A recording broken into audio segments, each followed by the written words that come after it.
هذا مالو هذا اقعد يا زلمه، مالك؟ هذا اش كيدير هنا هذا روق شوي، اقعد شوي.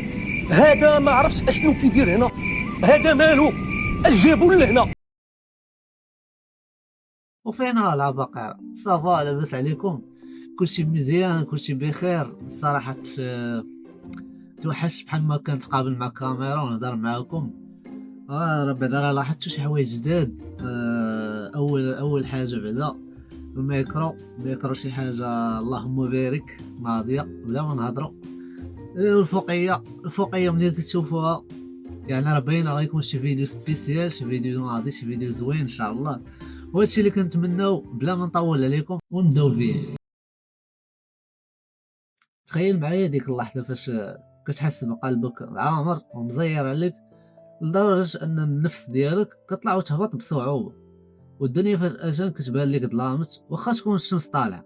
كتحس بواحد الثقل فوق كتافك بحال هاز جبل توقال بوحده. الفيديو اللي غادي نشوفوه اليوم ماشي غير هضره خاويه، ولكن واحد الطريقه حقيقيه لتفريغ هاد المشاعر، وكتجربها بزاف ديال الناس منذ واحد السنين طويله. بزاف ديال الناس في هاد الوقت كيعانيو من الضغط النفسي، كيحسوا بالحزن، بالقلق، بالتعب من الحياه.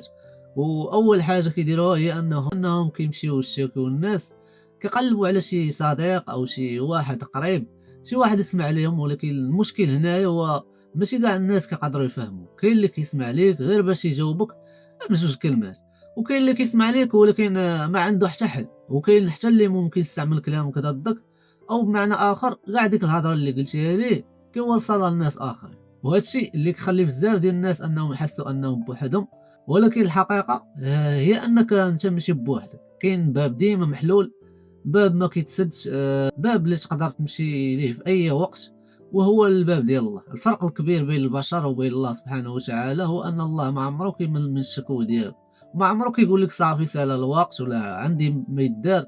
الباب ديالو ديما محلو 24 ساعه على 24. فملي كتفهم هاد الله مزيان كتولي عندك واحد القوه عجيبه سبحان الله. ما كتبقاش تسنى المواساه مع عند شي واحد، كتولي تمشي نيشان للمصدر. الشكوى الله فيها واحد النوع ديال العزه، حيت كدلل اللي بيدو الملك ماشي للعبد الضعيف اللي بحالك بحاله طبعا. وهذا الشيء كيعالج واحد الجزء كبير من القلق الاجتماعي اللي كيجينا فاش كنخافوا من النظره ديال الناس للضعف ديالنا. الدعاء ماشي غير كلمات كنقولوهم وخلاص، ولكن الدعاء هو انك تهضر مع الله بصراحه. تقدر تهضر معاه بحال الا كدوي مع اقرب واحد ليك، تقدر تقول ليه كل شيء، اي حاجه اللي في قلبك. بحال مثلا يا ربي انا عيان، يا ربي انا خايف من المستقبل، يا ربي عندي مشاكل وما نعرفش كيفاش نحلهم. الله سبحانه وتعالى ما كيطلبش منك شي كلام معقد، وما كيطلبش منك شي دعاء طويل. كيطلب غير حاجه واحده واللي هي الصدق في الدعاء. ملي الانسان كيكون صادق في الدعاء ديالو كيحس بواحد براحه كبيره في القلب ديالو. وحتى من الناحيه النفسيه العلماء كيقولوا ان الانسان ملي كيخرج المشاعر ديالو ما كيكشمهمش كيخف الضغط اللي عليه. وهذا الشيء بالضبط اللي كيديرو الدعاء. فهنا الدعاء كيعاون الانسان بزاف. اول حاجه كيخليك تفرغ داكشي اللي في قلبك بلا ما تبقى كاتم الحزن والالم ديالك.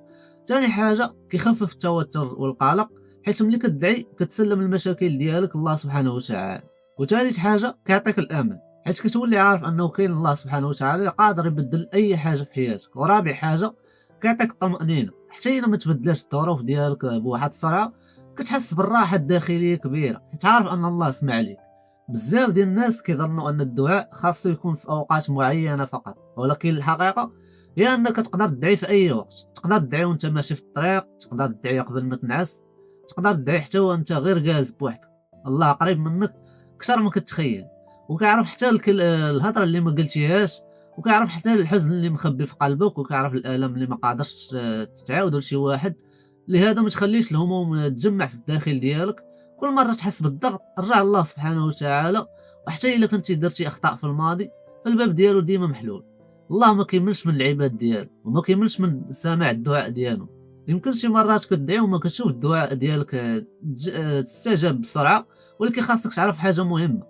الله يا اما كيحقق لك الدعاء ديالك، يا اما مخبي لك حاجه احسن، او كيصرف عليك شي شر كنتي غادي توقع فيه. يعني الدعاء ديما فيه خير.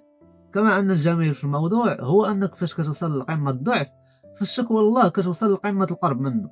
اقرب ما يكون العبد من ربه وهو ساجد بالطبع. علاش السجود بالضبط؟ حيت هو الوضعيه اللي كنزل فيها الانا ديالك الارض، وكتحط اعلى بلاصه فيك واللي هي الجبهه ديالك في التراب تدللا لله. فهاد الحركه الفيزيولوجيه براسها كتعاون الدم انه يوصل للدماغ، وكتخليك تحس بواحد الاسترخاء غريب سبحان الله. وفي ديك اللحظه فاش كتكون ساجد وكتبدا تبكي وتشكي، كيوقع واحد التفاعل كيميائي في الدماغ سبحان الله، كيفرز مواد الاندورفين اللي هي مسكنات طبيعيه للالم النفسي والجسدي. وهذا الامر الجميل كذلك هو انك مورا هاد الجلسه ديال التفريغ كتنوض وانت خفيف، بحال الا كنتي هاز شي خنشه ديال الحجر وحطيتيها. المشاكل باقا هي في الواقع، ولكن انت تبدلتي، النظره ديالك للمشاكل تبدلات، ما بقيتيش كتشوفها هي نهايه العالم، ولكن كتشوفها كابتلاء موراه كاين الفرج.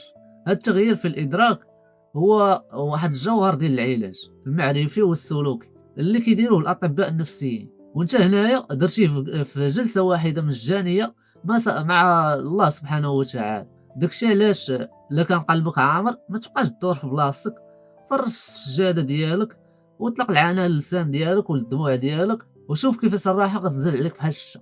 في الاخير الا حسيتي بالحزن، وإلا حسيتي بالوحده، الا حسيتي ان الحياه صعيبه، ماشي ضروري تمشي تعاود لكاع الناس، يكفي انك تجرب غير حاجه بسيطه، رفع يديك الله سبحانه وتعالى وخلي قلبك يهضر مع الله، وغادي تحس بواحد الراحه ما يمكن حتى شي انسان اخر يعطيها لك. فما تنساوش الخوت الى عجبكم الفيديو تخليو لي واحد جيم وشي تعليق، وبارطاجيو الفيديو مع صحابكم باش تعمل الفائده. خليتكم على خير ونتلاقاو في فيديو جديد ان شاء الله.